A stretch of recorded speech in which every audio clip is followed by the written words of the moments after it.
திமுக மீது பொய்யான வீண் பழி சுமத்தப்படுகிறது என்று அமைச்சர் ரகுபதி கூறியிருக்கிறார்.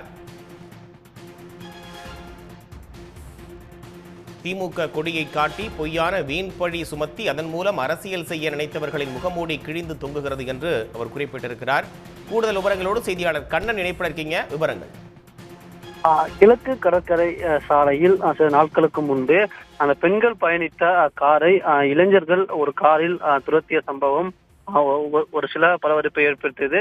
இதனைத் தொடர்ந்து காவல்துறையினர் இந்த வழக்கில் தீவிர புலன் விசாரணை மேற்கொண்டு அந்த காரை பறிமுதல் செய்து அவர்கள் யாரும், அவர்கள் உண்மையான பின்புலம் என்ன என்பது தொடர்பான பின்புலையும் வெளியிட்டனர்.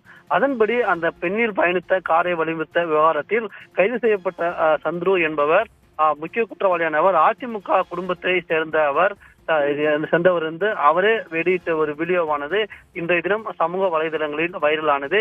இதை குறிப்பிட்டு தமிழ்நாடு அரசின் சட்டத்துறை அமைச்சர் ரகுபதி ட்விட்டர் வலைதள பக்கத்தில் ஒரு கருத்து ஒன்றை பதிவிட்டுள்ளார்.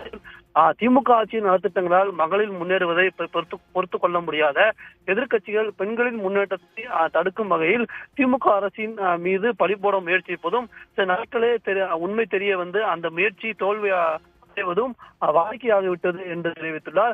திமுக கொடியை காட்டி திமுக மீதான வீண் பழி சுமத்தி அதன் மூலம் சுயநல அரசியல் செய்ய நினைத்தவர்களின் முகமூடி கிழிந்து தொங்குவதாகவும் அவர் தன்னுடைய எக்ஸ் வலைதள பக்கத்தை தெரிவித்துள்ளார். பெண்கள் மீதான பாலியல் தாக்குதல்கள், போக்சோ குற்றங்கள் என அதிமுக சேர்ந்தவர்களும் அவர் குடும்பத்தினர்தான் பெண்களுக்கு அச்சுறுத்தல் ஏற்படுத்தி வருகின்றனர் என்பது ஒவ்வொரு செயலின் பின்புலத்தை ஆராய்ந்தால் தெரிய வருகிறது என்றும் அவர் தெரிவித்துள்ளார். திமுக மீது பழி போட்ட எதிர்கட்சிகள் இப்போது தங்கள் முகத்தை எங்கே கொண்டு போய் வைத்துக் கொள்வார்கள்? வீரவேசமாக அறிக்கை விட்ட பழனிசாமி மன்னிப்பு கேட்பாரா என்று அமைச்சர் ரகுபதி கேள்வி எழுப்பு தனது எக்ஸ் வலைதள பக்கத்தில் இந்த பதிவை வெளியிட்டுள்ளார்.